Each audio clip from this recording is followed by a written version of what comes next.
Cette histoire m'a été racontée par Lynn et elle vient d'Haïti. Il y avait une famille qui vivait sur les montagnes à Haïti et cette famille était composée d'un père, d'une mère et de 2 enfants. C'était une famille classique et donc les 2 enfants c'était un garçon et une fille. Le garçon s'appelait Caséus et la fille s'appelait Lovena. Beau prénom en passant. Comme ils habitaient sur les montagnes, c'était compliqué pour eux d'avoir de l'eau et donc chaque matin et chaque soir, les 2 enfants allaient chercher de l'eau à la rivière. Cette histoire d'aller prendre de l'eau à la rivière, ça me rappelle beaucoup de souvenirs. Chez moi au Congo, je descendais une montagne pour aller prendre de l'eau à la source. C'était tellement beau. Oh, la nostalgie. Mais ce qui était très dur, c'est quand on remontait avec un bidon d'eau ou un seau d'eau sur la tête. Ah, c'était la partie qu'on n'aimait pas. Bref, et donc un bon matin, Caséus et Lovena vont prendre de l'eau à la rivière. Leurs parents avaient remarqué qu'à chaque fois que les enfants allaient prendre de l'eau à la rivière, Lovena, la fille, rapportait toujours de l'eau propre, alors que Caséus, le garçon, rapportait toujours de l'eau sale. Oh, alors qu'ils prenaient de l'eau dans la même rivière. Et donc un bon matin, ils allaient chercher de l'eau à la rivière et donc le père interpelle Caséus.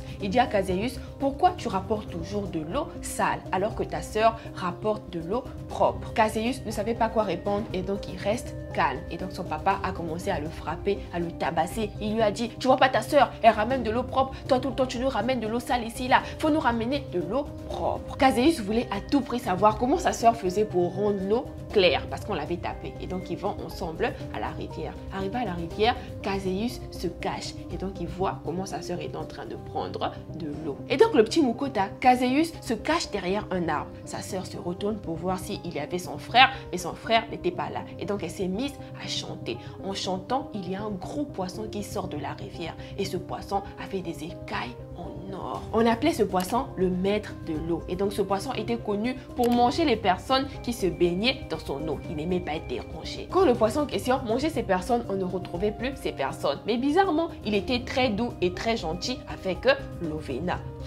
Et donc Lovena est restée là des minutes, voire des heures à caresser le poisson et à lui chanter des chansons. Et donc le poisson était tellement content qu'il donnait de l'eau propre à Lovena. Le frère Caséus qui était derrière l'arbre a vu tout ce qui se passait et donc il rentre directement à la maison pour aller raconter à leur père. Arrivé donc à la maison, Caséus raconte tout au père et donc le père était fâché. Il dit comment ma fille peut sortir avec un poisson, c'est inconcevable. Arrivé à la maison, le père dit à Lovena, demain tu n'iras pas à la rivière, tu iras au marché pour aller vendre les fruits et les légumes. C'est ton frère qui ira à la rivière pour aller prendre de l'eau. Et donc Lovena supplie son papa et dit à son papa, papa demain je ne peux pas aller au marché pour aller vendre les fruits et les légumes. Je dois aller prendre de l'eau à la source. Mais son père dit, toi, tu vas au marché demain. En allant vendre les fruits et les légumes le lendemain matin, Lovena a constaté que sur son sein gauche, il y avait 3 gouttes de sang. Et c'est là qu'elle se rappelle de ce que le poisson lui avait dit. Le poisson lui avait dit que le jour qu'il mourra, elle aura 3 gouttes de sang sur son sein